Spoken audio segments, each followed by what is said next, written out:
കേറുവാ. അയ്യോ, ഞങ്ങള് വഴക്കിനൊന്നും വന്നതല്ല കേട്ടോ.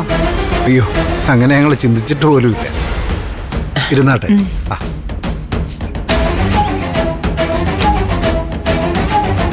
എന്തായാലും ഈ വരവിന് പിന്നിൽ ഒരു ഉദ്ദേശമുണ്ടെന്ന് എനിക്കറിയാം.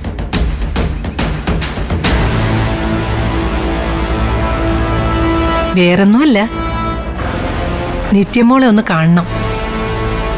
പിന്നെ സുധിയുടെ ഓർമ്മ ദിവസം അടുത്തു വരുമല്ലേ. ഞങ്ങൾ ഇവിടം വരെ വരേണ്ട ഒരു മര്യാദയുണ്ടല്ലോ.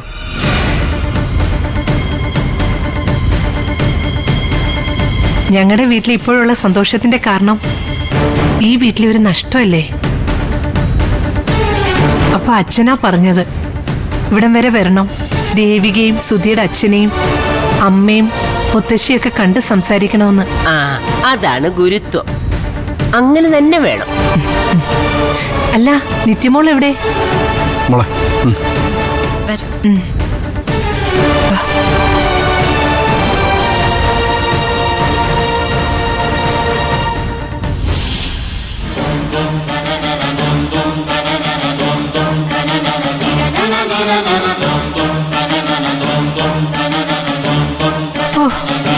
എന്നാലും എന്റെ കുഞ്ഞേ, നിനക്ക് ഇങ്ങനൊരു വിധി വന്നല്ലോ.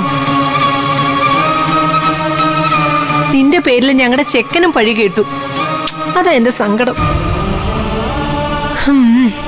വാ മോളെ.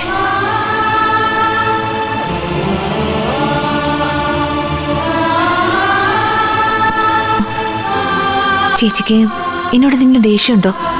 എന്തിന്? അല്ല, ദേഷ്യം ഉണ്ടാവുമെന്ന് എനിക്കറിയാം. ശത്രുക്കളെ പോലെയല്ലേ നമ്മളന്ന് സംസാരിച്ചത്? ശത്രുക്കളെ പോലെ സംസാരിച്ചതും നീ നിന്റെ അച്ഛനെ ഉപയോഗിച്ച് എന്റെ അച്ഛനോട് ചെയ്ത ചതിയൊക്കെ എന്റെ മനസ്സിലുണ്ട്. പക്ഷെ വീട്ടിൽ വരുന്നവര് വിരുന്നുകാരാ, അതിഥികളാ. അതിഥി ദേവോ ഭവ എന്നാണല്ലോ. അതുകൊണ്ട് ഇപ്പോ ഞാനിതിനൊന്നും മറുപടി പറയുന്നില്ല.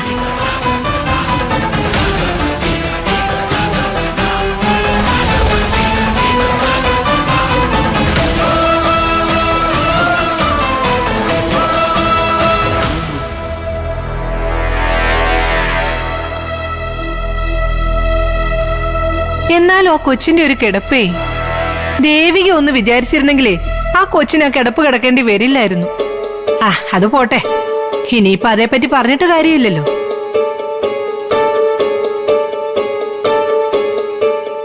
സുധിയുടെ അച്ഛ, സുധിയുടെ ഓർമ്മ ദിവസം, അല്ലെങ്കിൽ ഞങ്ങളുടെ സിദ്ധു സുധിയുടെ ഹൃദയം സ്വീകരിച്ച് ജീവിതത്തിലേക്ക് തിരിച്ചു വന്ന ദിവസം.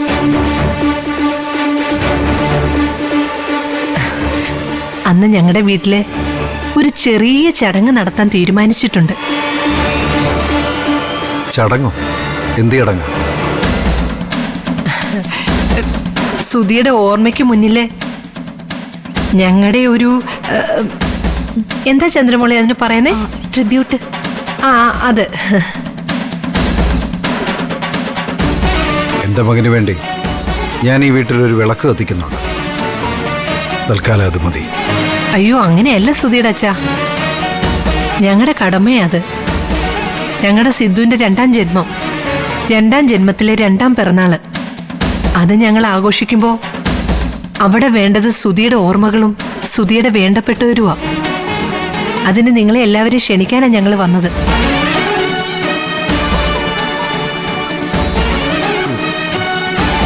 മുത്തശ്ശി വരണം കേട്ടോ. മുത്തശ്ശി വേണം അവിടെ വന്ന എല്ലാ കാര്യങ്ങളും മുന്നേ നിന്ന് ചെയ്യാൻ.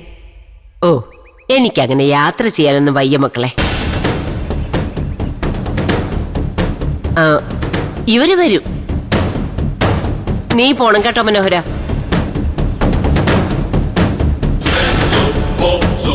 ദേവിക എന്താ മുഖം വീർപ്പിച്ച് നിൽക്കുന്നേ? എന്നോട് പിണക്കമാണോ? ഏയ്, എനിക്ക് പിണക്കൊന്നുമില്ല പ്രേമേച്ചി.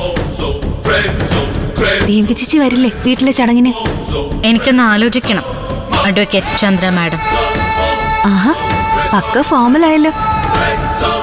അപ്പൊ പിണക്കം മാറിയില്ല എന്നർത്ഥം. പിണക്കമൊന്നുമില്ല ആർക്കും. പിന്നെ അത്ര സുഖകരമായ കാര്യങ്ങളൊന്നും അല്ലല്ലോ. നമുക്കിടെ നടന്നിട്ടുള്ളത്. അതെ, താളം തെറ്റാതെ ഇപ്പോഴും ഇടിക്കുന്നത് ഒരു ഹൃദയം, എന്റെ ജീവൻ. അല്ല, ഞങ്ങളുടെ ജീവൻ. സുധേട്ടൻ. ആ സുധിയെ ഞങ്ങൾ ആരും മറന്നിട്ടില്ല, നന്ദിയോടെ ഓർക്കുന്നതും. അതുകൊണ്ടാ ദേവികയെ അങ്ങനെ ഒരു ചടങ്ങ് വീട്ടിൽ വെക്കുന്നതും. സുധി ഈ ഭൂമി തന്നെയുണ്ട്. സിദ്ധുവിന്റെ ആഗ്രഹം കൂടിയാ ചടങ്ങ്. അച്ഛനും അമ്മയും ദേവികയും മുത്തശ്ശിയും തീർച്ചയായിട്ടും വരണം. ഞാൻ പറഞ്ഞില്ലേ, എനിക്ക് യാത്ര ചെയ്യാൻ വയ്യ. പിന്നെ എല്ലാവരും കൂടി വന്നാ ഇവിടുത്തെ മിണ്ടാപ്രാണിക്ക് ആര് കൂട്ടിരിക്കും? അമ്മേ, നിത്യ ഏ? എന്റെ മോടെ പേരതാ.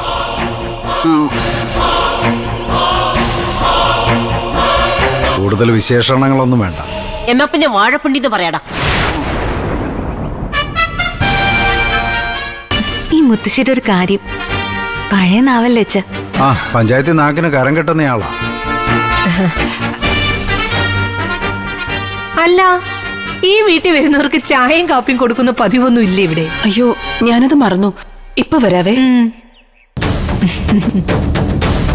ദേവികെ, ഒന്ന് വരുമോ?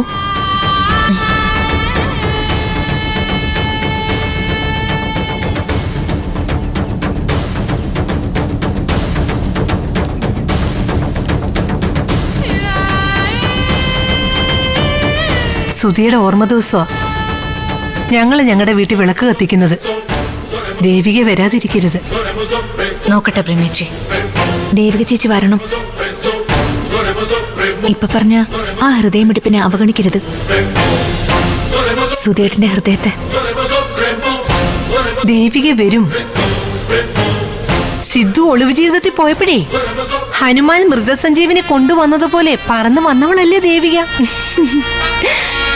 സിദ്ധുവിനോട് ഇഷ്ടമുണ്ടെങ്കിൽ ദേവിക വരും. ഞാൻ വരും പ്രേമിച്ചി. ആ, വന്നിരിക്കും. അപ്പൊ പിന്നെ ചായ കുടിക്കാം. Tea break.